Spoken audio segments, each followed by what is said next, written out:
Cormac from the land of economics, and it's an increasingly complex land of economics. I do not understand it at all. No, Fergal's very good, and Yeah. he tried to explain there how the Scottish referendum thing would actually make a difference, and if Scotland go alone and Britain I still don't understand it. But he brought us a little bit along the road.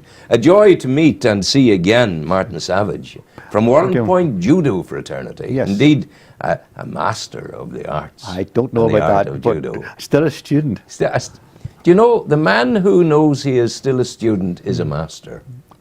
Because there is a wisdom inherent in that, you know. Yeah. This is the thing. You have these two things with you this morning. These are like little... I brought my props in this one. What is this? Show the people that. Just turn it to them. Yeah, I'll hold one if I may. You hold one. May I hold this one? Yeah, sure. Now, what are these? Well, these are kanji, and probably they encapsulate the whole spirit of judo.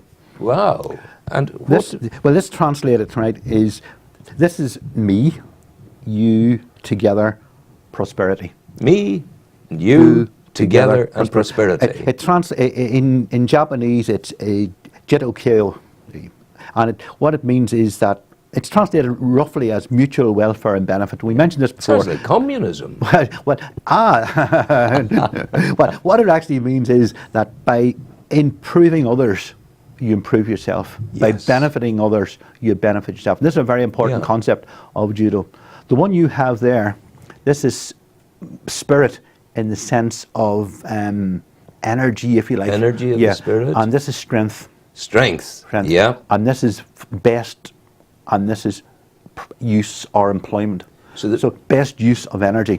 And that's translated as maximum effect, minimum effort. And that's what you do in judo.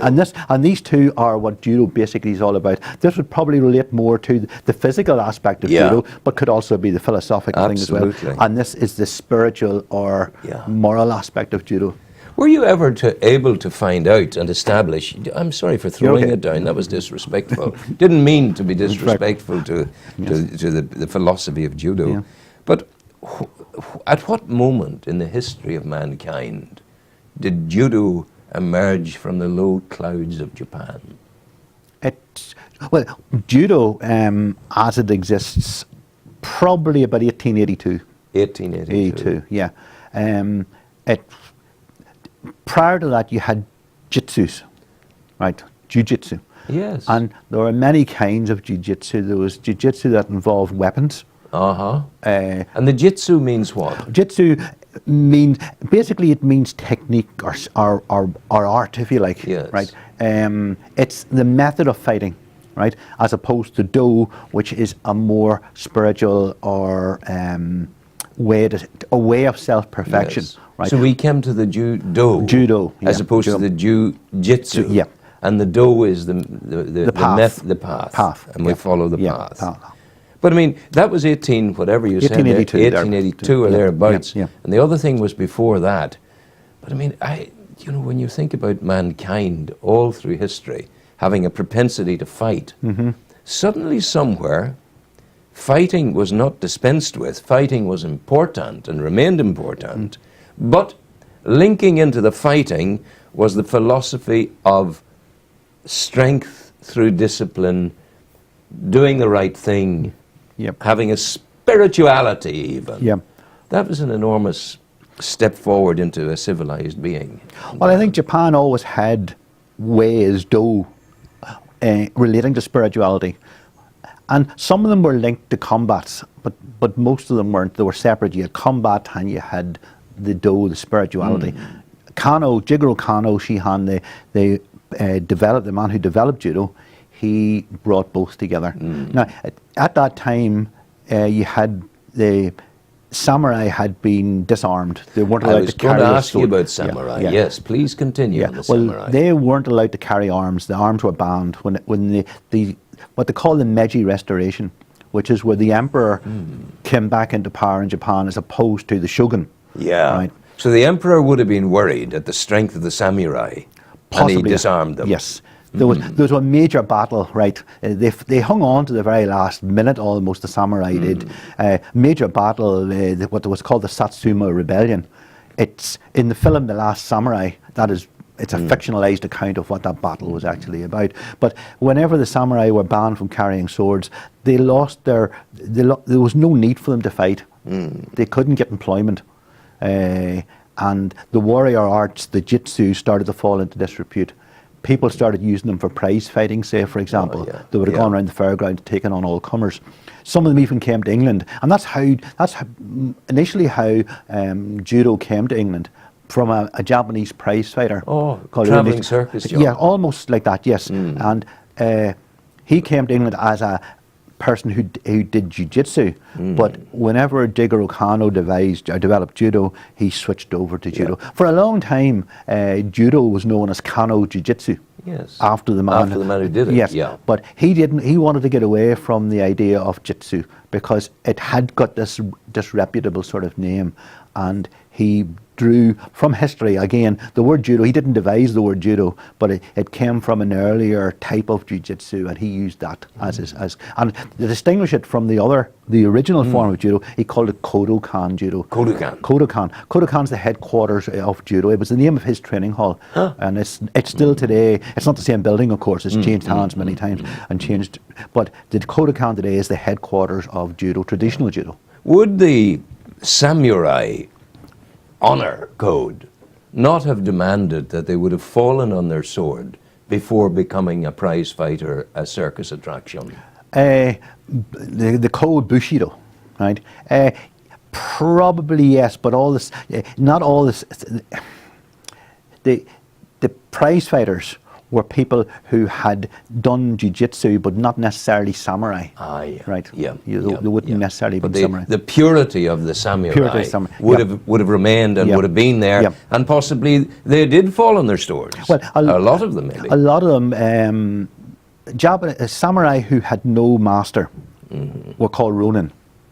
After myself, almost. Not Rowan, but Ronin. Ronin. And there's a very famous, there's a film recently out, The 47 Ronin, with Keanu Reeves in it, and it's about 47 of these samurai who lost their master, and to preserve his honor, right, they killed the person who was responsible for his death, but then they had to kill themselves. They had to.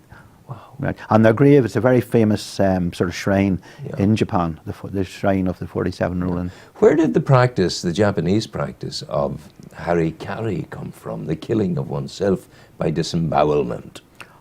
I don't know where it originated from. Harikiri is not a very nice term. No. Harikiri basically translates as stomach cutting. Hara means stomach. And kiri means to cut. The Japanese refer to it as seppuku. Seppuku.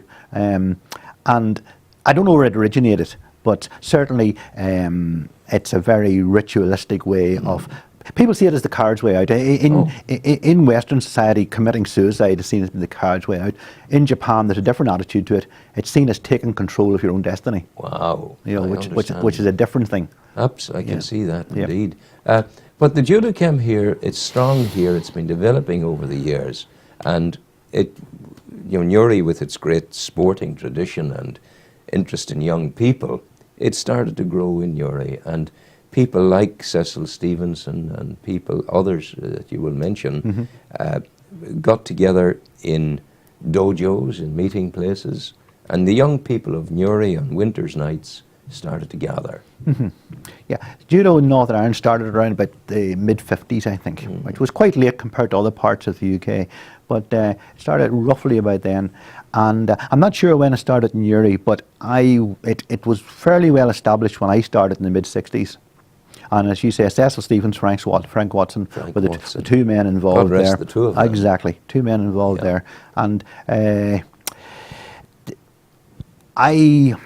when I went to college about 1972, I was just training in Belfast then. And another gentleman there, Jack Carabine, very, very good judo man. He taught me then. And I would say a lot of my judo development would be thanks to him. Certainly not taking away anything from Cecil Stevens, but I was too young at that stage. I was only a child at that stage. The amount I was going to assimilate was very, very little and not of any great depth. And when I went back to the Bosco then, I was looking for somewhere to train during the summer. When I finished in college in summer, went to the Bosco, and they didn't. They told me they had a judo club. They didn't really have one, right? They had a couple of guys who were just coming in, and I had to form the club basically in order to get somewhere to train, and it picked up from there. It was a natural enough thing for you to be drawn into forming a club, to giving of yourself. It was part and parcel of your teaching ethos. Well, it relates back to the mutual welfare and benefit again, because I needed somewhere to train. During the summer, I needed some people to train with, and the only way for me to do that was to teach other people. Right? So it was mutual welfare and benefit. It suited them. They learned judo, but it suited me as well. I got somewhere and some people to practice with. Martin, will we see you next week again? I'll be here next week, yes. Lovely. And please make sure you give Andrew sends you the link and you use this on your Facebook. I got it last week, yes. Thank you very much, Ron. Thank you so much for that. Thank We're you. going to play you some music now. Oh, yes, I look forward to that. Okay.